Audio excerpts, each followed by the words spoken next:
Kitab Nabi Yesaya. Pada video pertama, kita menggali pasal 1 hingga 39 yang merupakan pesan Yesaya tentang penghakiman dan harapan bagi Yerusalem.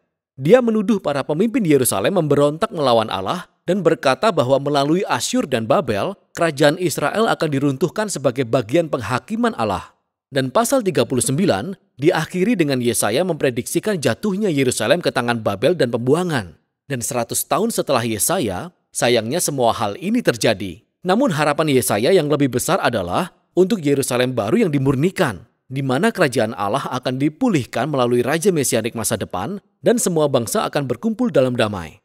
Maka pasal 40 dan seterusnya membahas harapan yang lebih besar ini. Bagian utama yang pertama, pasal 40 hingga 48, dibuka dengan berita pengharapan dan penghiburan bagi Israel.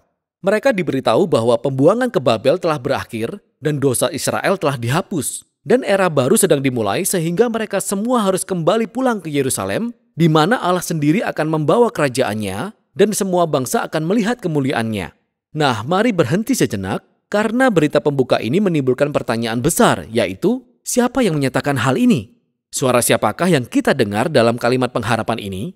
Perspektif Nabi dalam pasal-pasal ini adalah dari seseorang yang hidup setelah pembuangan, dengan kata lain, dalam periode waktu yang digambarkan Esra dan Nehemia. Tetapi Yesaya meninggal 150 tahun sebelum semuanya itu. Jadi bagaimana seharusnya kita memahaminya?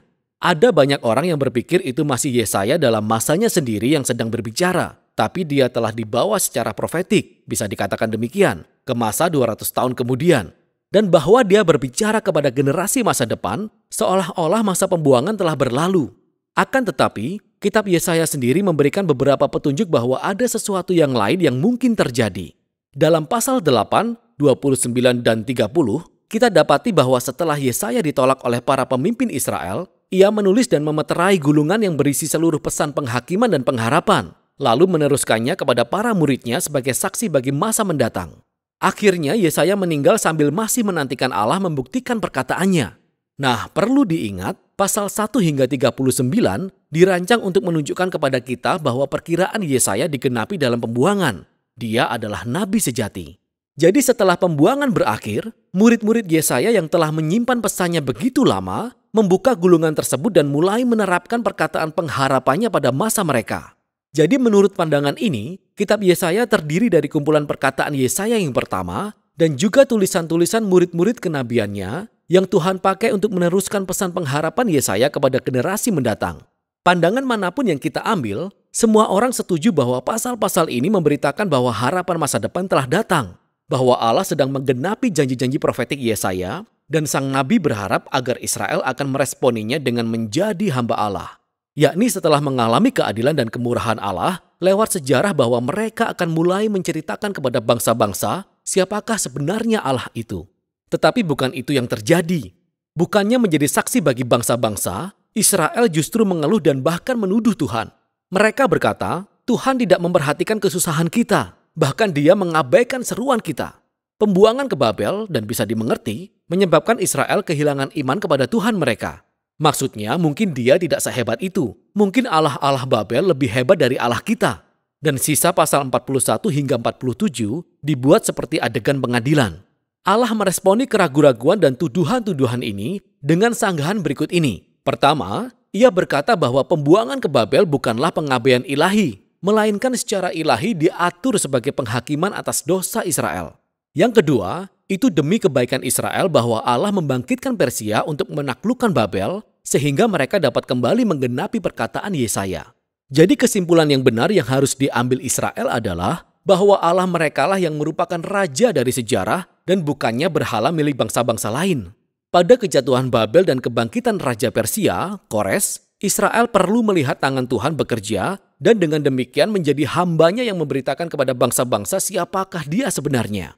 Tetapi di akhir pengadilan, di pasal 48, kita menemukan bahwa Israel tetap memberontak dan keras hati seperti nenek moyang mereka. Maka Allah mendiskualifikasi mereka sebagai hambanya, tetapi Allah tetap dalam misinya untuk memberkati bangsa-bangsa. Jadi para nabi berkata, Allah akan melakukan sesuatu yang baru untuk menyelesaikan masalah ini, yang beralih ke bagian selanjutnya yaitu pasal 49 hingga 55. Kita diperkenalkan kepada seorang figur yang disebut hamba Allah, yang akan menggenapi misi Allah dan melakukan apa yang gagal dilakukan Israel.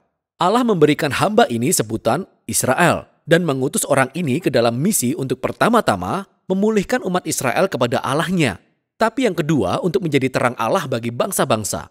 Dan di situ dikatakan bahwa hamba ini dikuasai oleh Roh Allah untuk memberitakan kabar baik dan membawa kerajaan Allah atas semua bangsa. Kedengarannya seperti Raja Mesianik dari pasal 9 dan 11. Tetapi kemudian kita dapati cara mengejutkan tentang bagaimana hamba ini akan membawa kerajaan Allah. Dia akan ditolak dan dipukuli dan akhirnya dibunuh oleh bangsanya sendiri.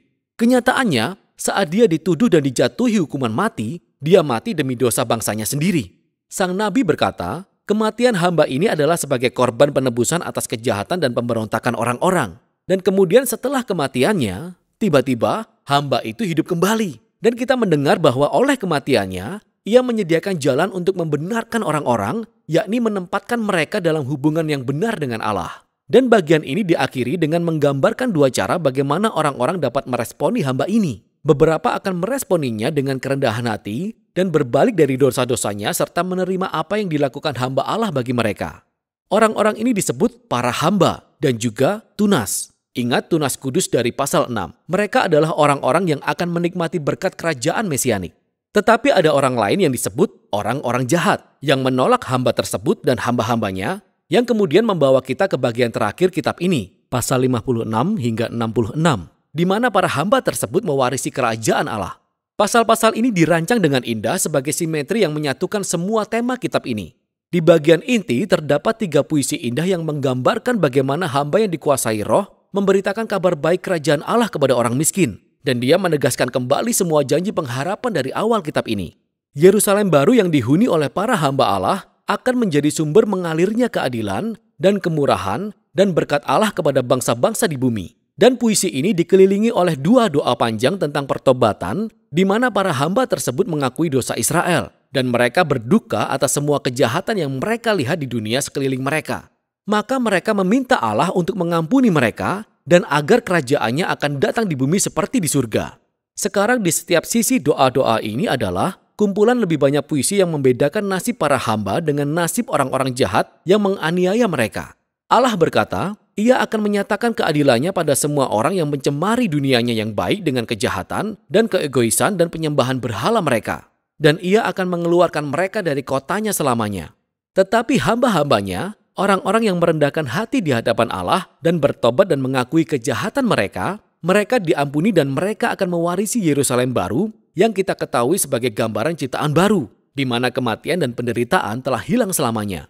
Dan ini membawa kita ke bagian terluar kitab ini. Di dunia baru kerajaan Allah, orang-orang dari semua bangsa diajak datang dan bergabung dengan keluarga perjanjian Allah, supaya setiap orang dapat mengenal pencipta dan pembebas mereka. Jadi kitab Yesaya ditutup dengan sebuah visi agung mengenai penggenapan semua janji perjanjian Allah. Lewat penderitaan Raja Hamba, Allah menciptakan keluarga perjanjian dari segala bangsa yang menanti harapan akan keadilan Allah dan membawa ciptaan yang telah dibaharui di mana kerajaan Allah akhirnya datang di bumi seperti di surga. Dan itulah harapan yang sangat kuat dari kitab Yesaya.